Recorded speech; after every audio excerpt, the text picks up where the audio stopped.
আজকে আমরা শুনব আলা হযরত রহমতুল্লাহ তাআলা আলাইহির কোরআনে পাক হিফজ করার কিছু কথা। হযরত সাইয়েদনা আইয়ুব আলী সাহেব রহমতুল্লাহ তাআলা আলাইহি তিনি বর্ণনা করেন,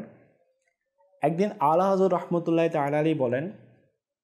আমার সম্পর্কে কিছু লোক আমার নামের আগে হাফিজ লিখে থাকেন, অর্থাৎ হাফিজুল কোরআন লিখে থাকেন, অথচ আমি পবিত্র কোরআনের হাফিজ নই। সৈয়দ আইয়ুব আলী সাহেব রহমতুল্লাহ তাআলা আলাইহি আরও বর্ণনা করেন, যেদিন আলা হযরত রহমতুল্লাহ তাআলা আলাইহি এই কথা বলেছেন, সেদিন থেকেই তিনি পবিত্র কোরআন শরীফ মুখস্থ করা শুরু করে দিয়েছেন এবং এশার নামাজের জন্য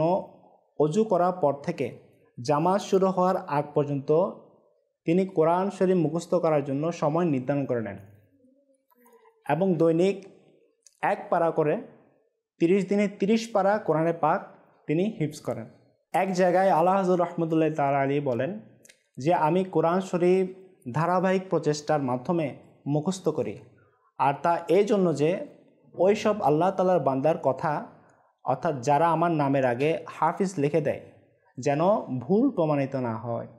সল্লু আলাল হাবিব সাল্লাল্লাহু তাআলা আলা মুহাম্মদ সাল্লাল্লাহু তাআলা আলাইহি ওয়াসাল্লাম।